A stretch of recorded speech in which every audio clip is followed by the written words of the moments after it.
Greetings, it is I, Count Von Count, here to give you what they are calling an ASMR video. Is that right? Am I saying it correctly? Ah, yes. Thank you very much.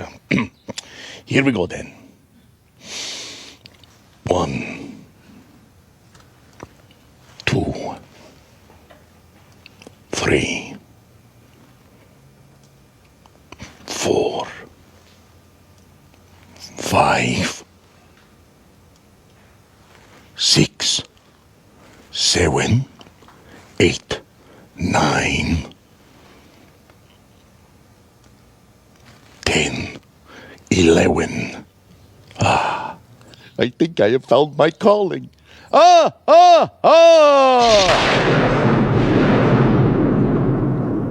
Shh. All that work and what did it get me? Why did I do it? Scrapbooks full of me in the background. I have some older videos that get more into the magic of how Henson pulls this stuff off, and if you don't want your magic ruined, scroll away now. One of the ways that we do this is if he needs to make a quick costume change, we'll do what's called a cowboy switch. Now, to achieve this, you must have 2 Elmos. You heard me. This is not like a Black Mirror situation, it's just logistics. You got your little naked Elmo, just regular run-of-the-mill. Then you get your second one wearing whatever outfit he's got to wear. We do this a lot with Grover too. Because if the switch has to be really quick and the puppeteers feel like they can do it in real time without a hiccup with the Jim Henson Company takes care of all of the Muppets. They have special, like, luggage type things that keep them safe when they're in transit. And a team of qualified wranglers and builders who keep them pretty. Snuffy has his very own spot. He stays at the studio because he's so big. You can't move him around that easily. Even Big Bird is more transportable than Snuffy. Wore the right shirt today. Not only was The Tick an excellent show, but believe it or not, this crosses over into my Sesame life. In the newer version, the live action version of The Tick, my friend Lars, who we've talked about here, she's the one that makes Cookie Monster's cookies in her kitchen. Lars puppeteers The Tick's antenna in that entire run. Really hope they... Hello, friend. I didn't look to see if you follow me or not, so you may not have checked my profile, but I'm a writer for the show. So when I'm sharing information with you about the characters, it's from my professional knowledge base as someone whose job it is to know these things because I write for these characters. So I know their bios, I know their backgrounds, I know their ages, and their ages help inform what we use them for when we're teaching certain concepts and lessons for little kids.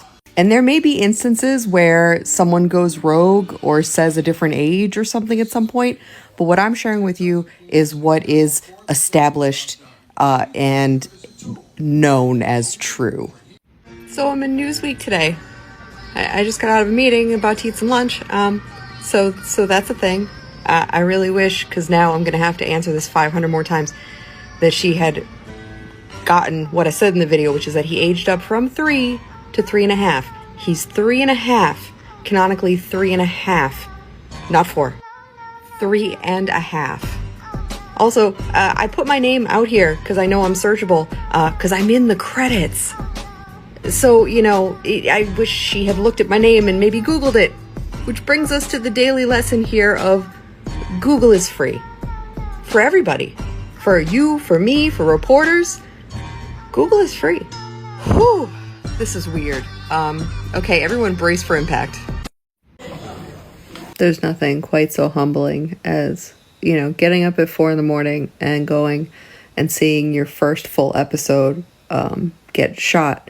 And you're on set all day, and it's magical, and magical things are happening that I'll get to tell you about in the future. You're sitting in your little tall director's chair, and you got a little podium with your computer, and, you know, you're doing your whole professional writer thing, and it's amazing. Coworkers are just being supportive and wonderful, and your husband is being supportive and wonderful, and it's things are going, just everything's coming up Millhouse. And then to help you out, because your body is broken, said husband then drives the two of you all the way home, and you return to your house where your dog has been waiting, and you left when it was dark out, and you came back when it was dark out again. Clearly, you've been gone for years.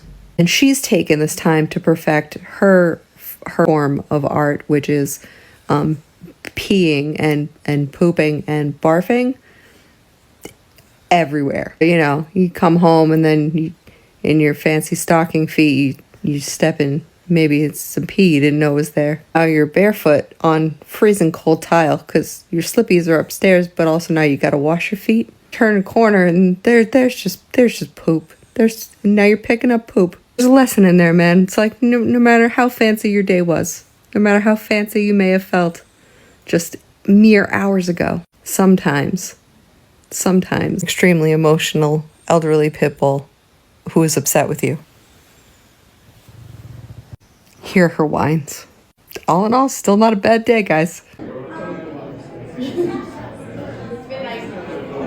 Well, you see, Grouchketeers, much like Bert